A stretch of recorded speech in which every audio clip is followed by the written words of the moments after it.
Hey book nerds, what's up? I'm so glad you are here. Don't forget to like, comment, subscribe to the channel if you like what you see and you would like to see more of it. Today's video, we are going to talk about the first half of the Throne of Glass series. We're going to talk reading order, my thoughts on each book, my assumptions of what's going to happen in the last four, which I have not read yet, so I have no idea what's actually going to happen. I have not seen spoilers, none of it. So we are just going to dive right on in. So I know that there is a lot of controversy that can happen when it comes to the reading order of Throne of Glass. Specifically, where to read the prequel, The Assassin's Blade. So we are going to talk about the reading order. I did the pros and cons of it, and if I wish I would have read it third, or if I'm happy I read it first. So let's go right on in. I've got my iPad with notes, put all of them on paper. So if you see me looking down, it is because I have this handy thing with all of my notes so that I can remember what I thought and everything while I was brain dumping about it, prepping for this video. So, reading order. Obviously, if you picked up on it at the beginning, I read Assassin's Blade first. So I did Assassin's Blade, Throne of Glass, Crown of Midnight, Heir of Fire. So, I loved all four books. We're going to say that from the jump. I loved them all. But I have thoughts about all of them. So, we will get into those momentarily. So, do I wish, blah, blah, blah. Do I wish I would have picked a different reading order and read it third instead of first? Depends on the day and the part of the book I'm in when you ask me. Let me explain. So, I'm happy I read it first because there are some things that are alluded to in the first two books, in Throne of Glass and Crown of Midnight, that are answered in Assassin's Blade. So while it took away some of the mystery, which I'm kind of bummed about, that's one of the reasons I wish I would have read it third, it gave me the answer so I understood why different things were happening and like why the main characters are doing things the way that they are. Hydration break. So it depends on the day. There are some days I'm like, no, I'm happy I read it first, and then there are other days where I'm like, you know, I wish I would have read it third because that mystery would have made me enjoy the first book even more. So that is one of the reasons.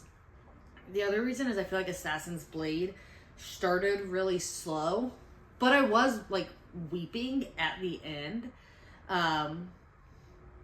Yeah, it was bad. I am going to put it here that from this point out, there are going to be spoilers. Not very many, but there will be. So if you do not want spoilers, leave now, read the book, read the first four books, and then come back. I will be here waiting for you, I promise. I'm not going to leave you high and dry. But there will be spoilers. Okay? Spoiler warning here, clear as day. Solid minute for you to click off if you have not read the books and don't want the spoilers. Solid warning. Okay, you got it. I've been about as obnoxious as I possibly can be about that. So spoilers to come.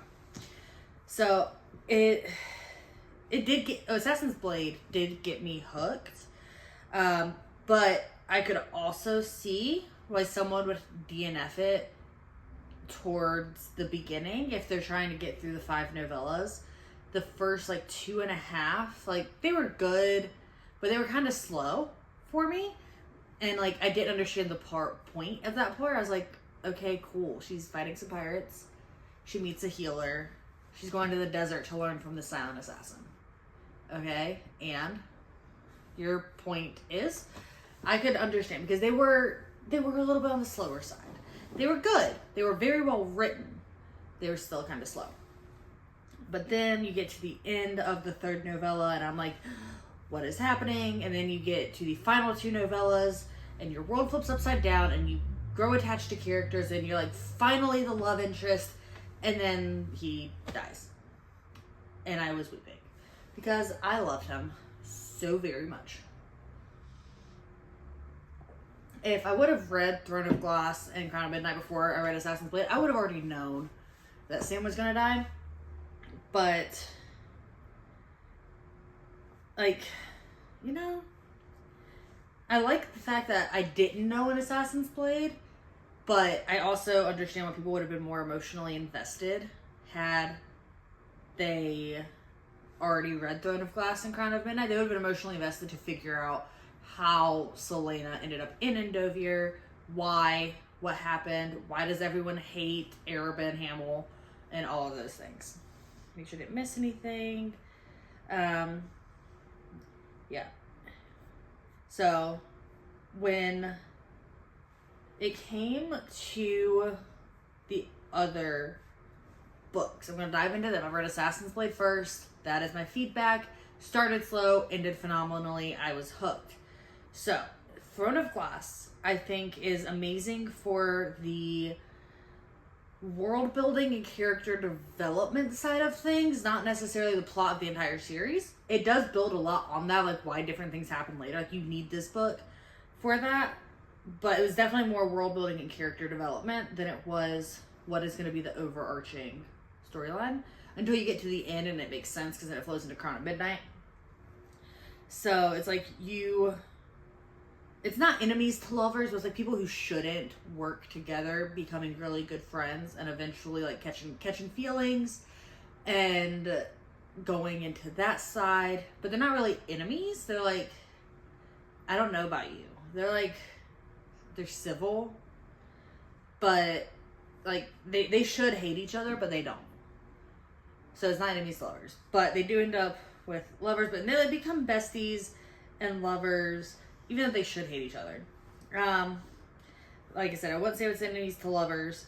It's like one of those, like, you get a weird band of besties trying to get together, and at the end of the book, you realize, like, they're gonna try to take down the king. Like, at the end of that book, beginning of Crown of Midnight, you're like, oh, this is what it was. The context was fantastic. Like, the context of everything, when you finally figured it out. I do wish there was more about the contest that Celaena competes in to become the king's champion.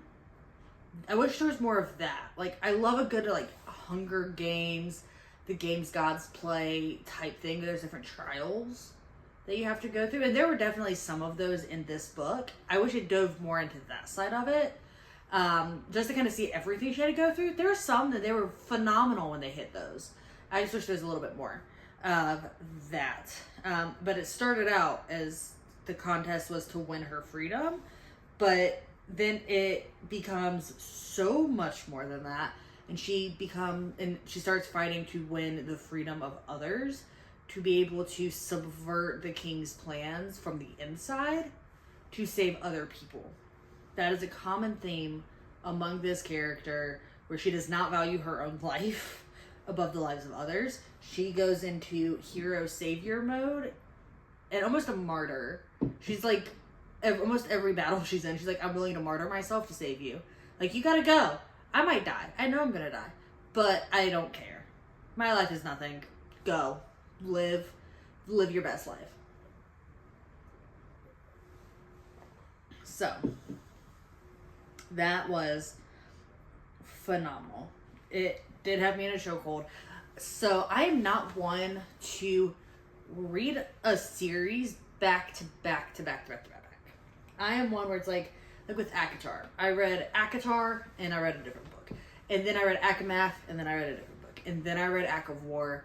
And then I went straight into Frost and Starlight because that's such a short novella. And then I read a different book. And then I read Silver Flames. With Throne of Glass, I have been gobbling it up like it is pumpkin pie on Thanksgiving. It is so good. The only reason I am taking a break right now before I start Queen of Shadows is because Onyx Storm comes out on Tuesday as I'm recording. I'm recording this on a Sunday, on the 19th. Onyx Storm gets delivered to my front steps based on Amazon still says Tuesday. And I'm locking myself in a closet and reading that book on Tuesday. I am pausing in the middle of the series to read Onyx Storm because I need that in my life. And you know what happens to Xaden. But I've been gobbling Throne of Glass up like it's candy. Nobody's business. Like, I'm a fat kid in a candy shop. Like, what? Like, if y'all are old enough to remember the live action, like, Matilda movie, the, like, really chunky boy that eats the massive chocolate cake, that is me reading Throne of Glass, okay? For that lovely imagery. It's phenomenal. But now, out of the first 4 books, we're getting to my favorite one right now. Crown of Midnight. Y'all, we need a moment for that.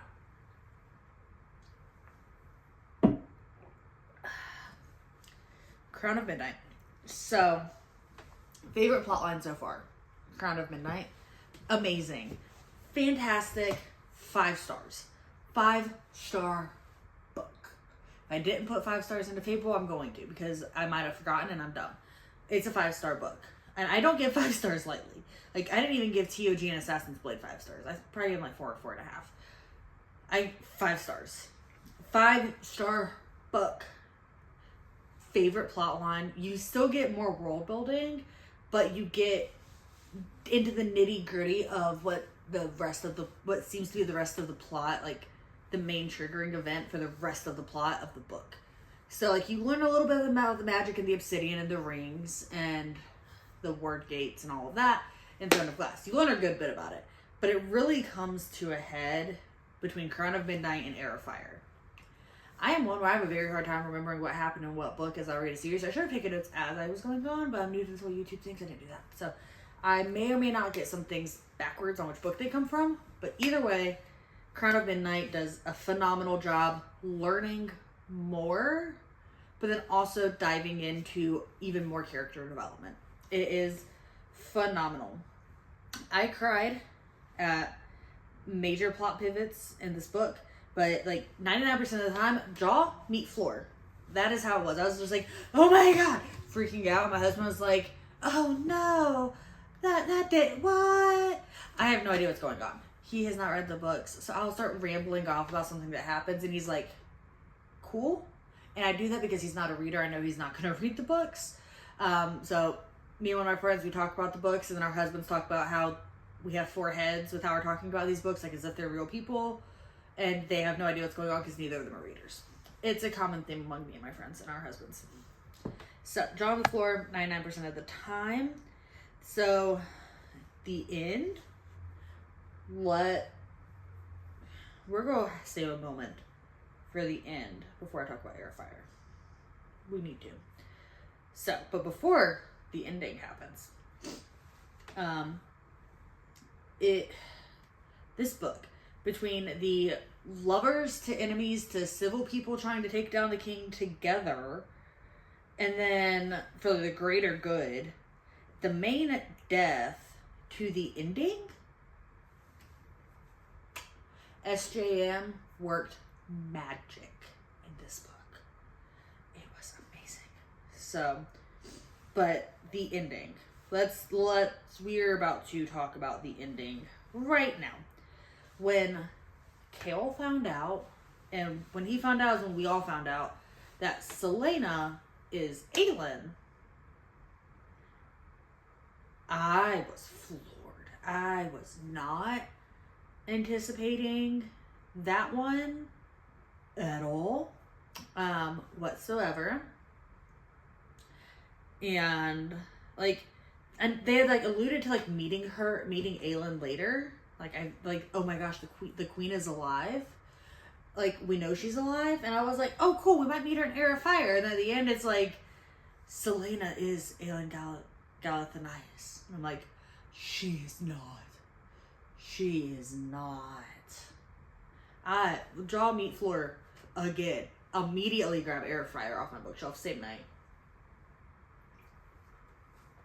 But between Namia's death and finding out why she got assassinated, basically arranged her own assassination to spark Celaena to go into action, to then end up going into her Fae form in a portal with Chaol, to giving Chaol the information he needed to figure out who she truly was after he sends her away.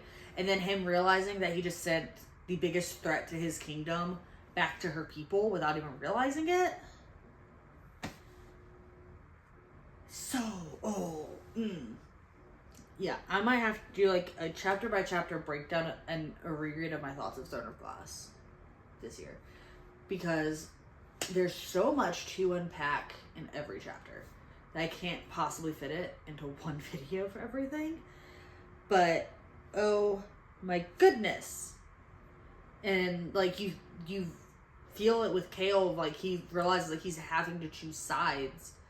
And you see it a little bit in Crown of Midnight, but that ending and then going into the beginning of Heir of Fire, he's having to choose sides of the people he loves or the kingdom he protects.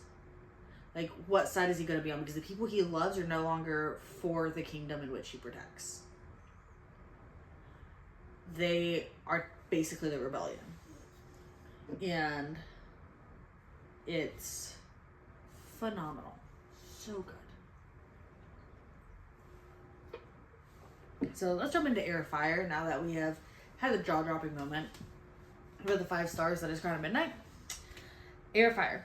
A lot of people tell me that they DNF in Heir of Fire. I'm like, I don't understand why.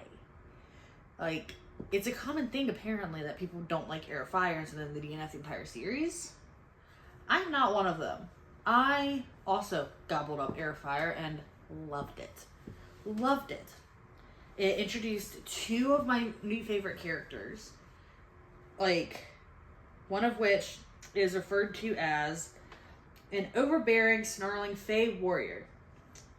I asked my husband if he could become one of those because it just seemed really hot.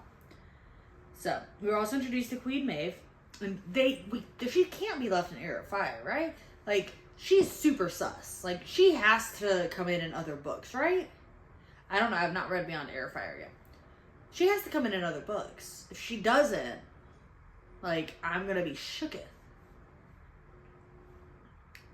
Like, what? So we met her. The entire book basically focuses on 4 main things that lead to one overarching goal for everybody. The first one is Celaena learning more about who she is and her true power and what she's capable of, and that she's stronger than she thinks and her life is worth something. Chaol battling between choosing what side he is on, if it's the side of basically Celaena and Terrasen, or if it's the side of Andarlan with the king. Dorian is making a similar choice as Chaol while grappling with the fact that he has magic, and he has to deal with a lot of relational issues because he would have to go against his father and his entire family because he's the prince. He'd have to go against everybody and everything he knows. And he's like trying to hide his magic while falling in love with a healer. And because he's a prince, he's supposed to marry nobility. But he keeps like falling for these people who are not nobility, who no one would like respect in a place as princess or queen, because Dorian is heir to the throne. And it's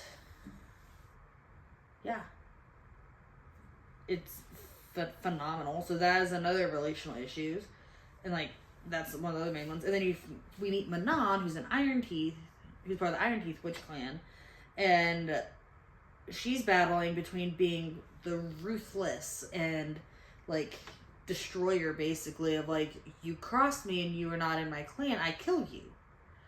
No ifs, ands, or buts about it. Like, ruthless killer, and actually caring. You see that with the wyvern that she picks, and you see that with how she like saves other people, and to her detriment, and she ends up getting beat by her grandmother basically, and like punished for doing something that shows that she might actually have a soul or actually care about others beyond herself.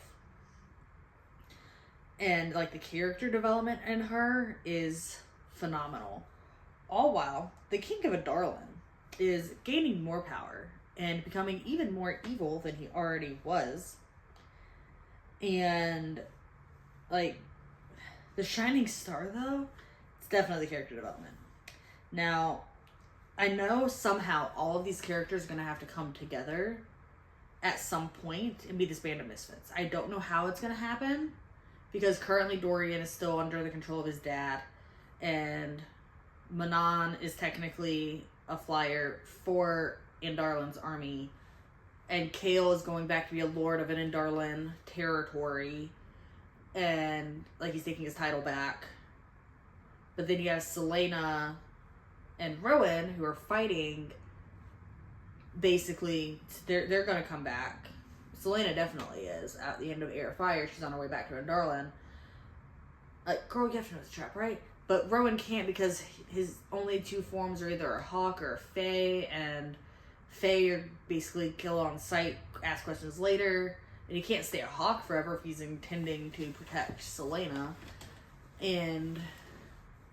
But now Aiden's in prison, and Aelin doesn't even know that Aiden is still alive, and all of these things. It is just delicious. I don't know how all of them are going to come together. So, let's talk about my main theories for the last 4 books that are going to rip my heart out, what my plan is for them. So my first big theory, Manon is going to flip to what I call the Freedom Fly Fighters and take the entire 13 with her. 12 plus her, so 13. Like, she's going to take her 13, and they're going to end up fighting on the side of Celaena and the Fae and the people of Terrasen that Celaena, Aelin needs to protect and to restore her kingdom. And then somehow Celaena and Rowan are going to become like the main love interest, even though they're like super distantly related, but like thousands of years, but like minusculely. But somehow I feel like there's some form of a love interest there. I don't know how. Kind of gross still. Don't know. But I do think that is going to become a love interest, because you see the enemies to friends, and he took a blood oath to her. And I'm like, are y'all gonna become lovers? And then, so at the end of Heir of Fire, Dorian gets one of those obsidian collars put on him that allows the Dark Princes of the Valg to basically possess a body. And I think he's gonna become possessed by a Dark Prince because of the collar the king had put on him. But I don't think he's gonna stay that way. I think somehow they're going to free him of that collar, and the Dark Prince is basically going to get exorcised from him. And yeah, so Chaol and Aelin are going to free Dorian from the collar. Follows that one up. I think that Dorian is not going to stay that way. I think he's going to get free. But I also don't know if he's going to survive getting free of the collar. I think somehow when that thing breaks, the person that was wearing it and the Dark Prince leaves, the host body basically dies. Which makes me sad. I don't really want to cry thinking about it. I don't want Dorian to die. But I also don't see a way that he could survive that. And I think Rowan and Aiden end up both dying to save Celaena. And she does what she does best and goes absolutely crazy and just burns everything to the ground for retribution for their deaths. And just burns Andarlan while she saves people. But I do think Aiden's going to end up getting, like, they're going to free him from prison somehow. And they're all going to unite with the army of Terrasen and eventually end up taking down the king of Andarlan. I think a lot of that's going to come from her rage after certain characters are killed off. Which makes me so sad and terrified, because I don't want my people to die. I love them. I love my fictional friends. They're my besties. So, those are my main theories, my thoughts on all of the books. I thought Heir of Fire was also a 5-star read. It was amazing, even though it was a little bit slower than Crown of Midnight. It was amazing. I absolutely loved it. So, one of my next videos is going to be my January recap. I'm going to say how many days it took me to read a book and what I rated it. And super excited for that one. I'm also going to put in, like, okay, I finished this book in 2 days, but I also listened to the audiobook, which is how I could read it so fast. Just so that people don't think I'm able to read like a 700-page book in 3 days. No, I listened to I had someone read it to me for like 8 hours a day. That's how I finished it, because I don't listen to music a lot at work. I listen to my books. So that's one of the books coming up. So now we are going to discuss what I am intending to do to finish the rest of the series. So I'm taking a break to read Onyx Storm starting Tuesday. Should be done with that this week. With how I read, probably gonna, if I don't finish it by Friday, I'm probably gonna finish it this weekend. And then, what time is it? Okay. And then I am going to pick back up with Queen of Shadows, which I have right here. Go read that one. I am gonna do the tandem read. So because the part of me does wish I would have waited to save Assassin's Blade, the same friend who told me to read Assassin's Blade 3rd told me to do the tandem read. So I'm going to follow her lead this time and do the tandem read. I've heard Empire Storm is so phenomenal and Tower of Dawn can be kind of slow that if you read this, you're going to immediately want to jump to here, but you need to know what happens in Tower of Dawn.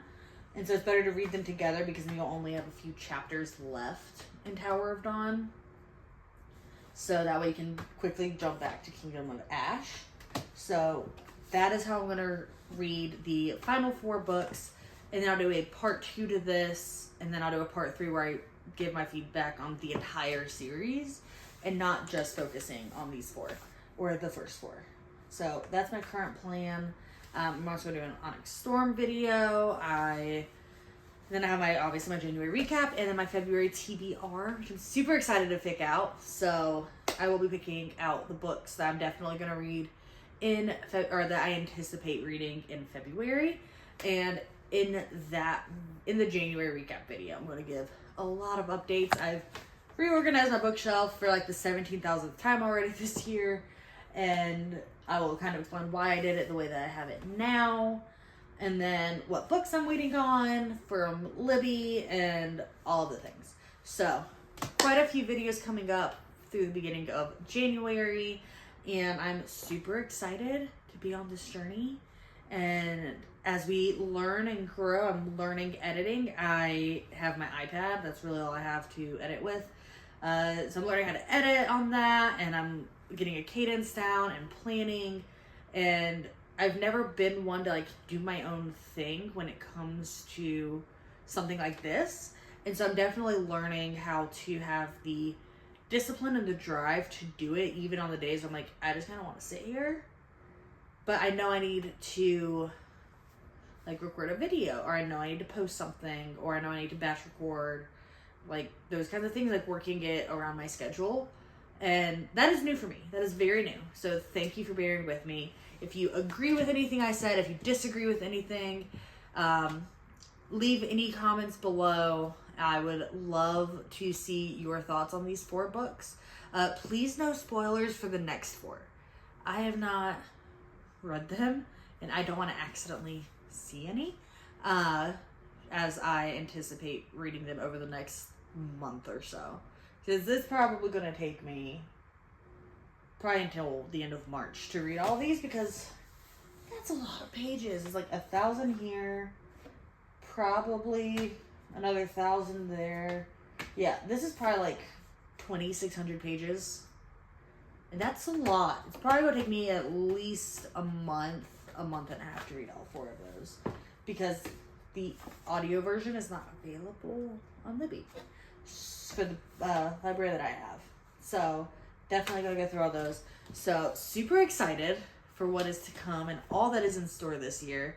I am planning to start posting on my Instagram soon. I have some saved sounds. I just need to record the videos and upload them. So follow me over on Instagram at Hey Book Nerds, and I cannot wait to keep going on this bookish journey with everybody and just keep on reading. So y'all have a fabulous rest of your week. Like I said, I'm recording this on a Sunday, so we have an entire week ahead. Probably a very heartbreaking week with Onyx Storm coming out on Tuesday, but nonetheless, I love you all and enjoy your reading, book nerds. Have a great rest of your day.